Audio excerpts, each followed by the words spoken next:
Ni imiziki ya danje nyine kwa kundi tuhatwika bari muri main barabibonye ubu rero tugiye Washington DC ubazwa n'abanyamakuru bakubajije urugendo rwo muri Amerika uravuga uti yego sinfite umwanya kugira ngo mbasobanure byose utariko nasanze nta muziki dukora wari ugiye gucuruza ibirayi byari ibishyimbo byari biki tandukanya iyi deal ya basket usinye uyu munsi na deal ya Miliyari yari ikiwani ndetse n'iya Isibo TV wavuze ko wayivuyemo urumva Isibo yo tuyihuriye urabizi ko nawe wahavuye iyo sindi buyitinde ahubwo ya ndibaza nyuma mbajije wowe mbere urumva nanjye nsubije wowe mbere ariko cyane nuko ya Miliyari yo nasinyishijwe n'abantu barantsikaminga no kuvuga ngo nasinyishijwe n'abantu baza kuzanamo ibibazo n'iki biza kujya no mu manza urumva iyo bigeze aho ngaho ibibazo sinkibizana mu itangazamakuru bitambishyira ku ruhande ariko n'ubu ibyo bintu byacu biracyakurikiranwa nyine ubwo wabonaga coach Gael na Bruce Melody baba approachinga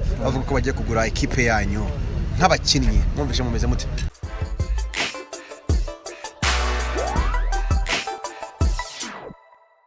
fresh cyane haraburi iminsi n'ubundi mike cyane ngo ujye muri Amerika muri Rwanda Day abanyamerika cyangwa se abanyarwanda bo muri Amerika baritegura iki ni imiziki ya danje nyine kwa kundi tuhatwika bari muri main barabibonye ubu rero tugiye Washington DC abantu baze duhure n'abayobozi nyine nk'uko rabivuze haruguru twibakira igihugu abantu baba hariya nyine u Rwanda ruri kure cyane ni twebwe abavuye aha tujya kurubereka ngenda shaka no kubatambagiza mu mihanda y'iwacu nkabereka ukuntu Kigali yasigaye hasi sinubwa mbere kugiye muri deal bikaza kurangira byavuzwe ko kapitene niwe kapitene musaza ashiramo 3 ewana amaranse furajyamo kapitene nagume hano turi kumwe biroroshye cyane kapitene w'ikipe waguze yitwa nde kandi maze kumukubwira niwe Saidi cyangwa niwe bamwite Espoir nukubwiye ndawene kapitene yitwa Espoir uyibagirwe ko kandi Rwanda nikiza naguze ahubwo twibwirira Rwanda Day mugiye kugenda abanyarwanda barabiteguye uratubwira uti nge ndumva byishimiye hari n'abandi bahanzi muzajyana ariko by'umwihariko usubwa muri Rwanda Day ariko nimba ntibeshye iyo muri Amerika no bwa mbere muri Rwanda Day bere muri Amerika no bwa mbere ushize bere muri Europe muri Germany niho twakoreye ubu rero ni ya kabiri ngiye kujyamo ubazwa n'abanyamakuru bakubajije urugendo rwo muri Amerika uravuga uti yego sinfite umwanya kugira ngo mbasobanure byose utariko nasanze nta muziki dukora wari ugiye gucuruza ibirayi byari ibishyimbo byari biki mu by'ukuri impamvu nkoresheje iyo nteruro nuko nasanze uburyo tuwukora amatari bwo buryo ukwiye gukorwa mbega ni nk'ukuntu wajya nk'ahantu wabona ukuntu bakora itangazamakuru ukagaruka kuvuga uti ya ibintu dukora ni ibiki nuko byagenze bivuze ko uko experience ugiye kubyaza umusaruro hano mu Rwanda cyane kandi muzabibona biri kuba cya kabiri abafana banje mugomba gushyigikira ikipe yacu yitwa UGB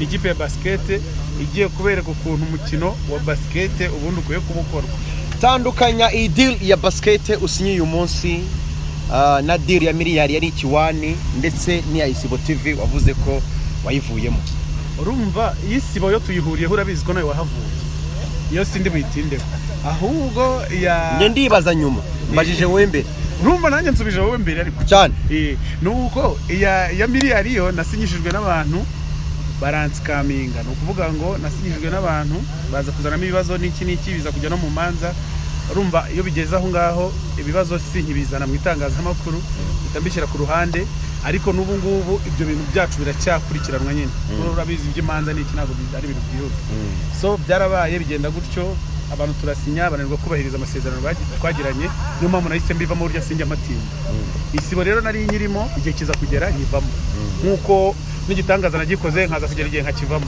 numva ntabwo umuntu ahora ahantu hamwe ikindi cyari ikira bitandukanye n'iyi kipe yego iyi rero yo ni deal itandukanye n'izo ngizo ku rundi ruhande urumva izindi zari deal dukora ukazikorana ndetse n'igitangazamakuru cyangwa n'umushoramari ushobora kuza kuvamo ariko buri ikipe ntabwo ari ikintu gisenyuka nk'uko mwabyumvishe UGB yatangiye muri 1998 n'uyu munsi iracyari gukora kandi neza urumva rero ngewe natangiye muri 2012 urumva UGB ndusha imyaka 10 n'ingahe yonyine umuhungu imibare n'ibibazo cyane yarangundaguranye so ni business nziza kandi igomba kumara igihe kirekire niyo inyungu itayivamo nonaha anytime hazashya. Yego urakoze bwana. Ese uko utamenye ko bijibura kapiteni wacu avuga ikinyarwanda. Ndabona yavuga ikinyarwanda. Yego Mubaze. wakoze cyane. Mubaze wowe. Uvuga ikinyarwanda? Ngo uragivuga. Witwa nde? Inde? Aganze Espoir na kapiteni wa UG. Witwa Aganze Espoir. Yego Espoir. UGP mubonye abakirero ngira ngo hagiye gushya. Yego cyane. Mukikubona. Ntabwo mwahembwaga? Hari amakuru rwose ngo muheruka guhembwa cyara cyane. Oya, turahembwa neza cyane. Ubwo barahindura iki ko byo mwari mufite niyo n'undi mwahembwaga Tugiye kuzamura urwego tu natunganizira equipe y'ukuri. naburaga iki mubonye iki Icyo taburaga nyine ntaterangunga none yaje. Ubwo wabonaga coach Gael na Bruce Melody baba approachinga bavuga ko bagiye kugura equipe yanyu nk'abakinnyi mwumvise mumeze mute? Twishimye cyane. Ko nyine urumva umwaka ushize turafite ibibazo byinshi. Ariko ubu ngubu bagiye gukemura ibibazo byose. Ko mwatsindwaga mwaburaga amafaranga mwaburaga ubuhanga. Nyine yari ubuhanga n'amafaranga.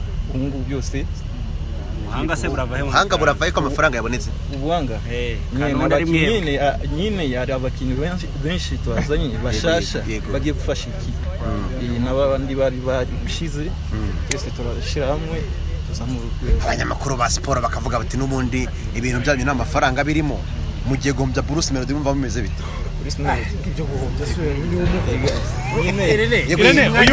uyu muntu mu by'amafaranga ntabamo. Muhebara kwereka kandi adahembwa. Muhebara kwereka arahembwa basanzwe bahembwa. Ahubwo icyo twebwe turi hano gukora ni ukunganira ibyari byaragezweho tukabikura ku rwego byari biriho bikazamuka. Umuziki biracyagoranye buretse gato. Umuziki urimo ntabwo biracyagoranye.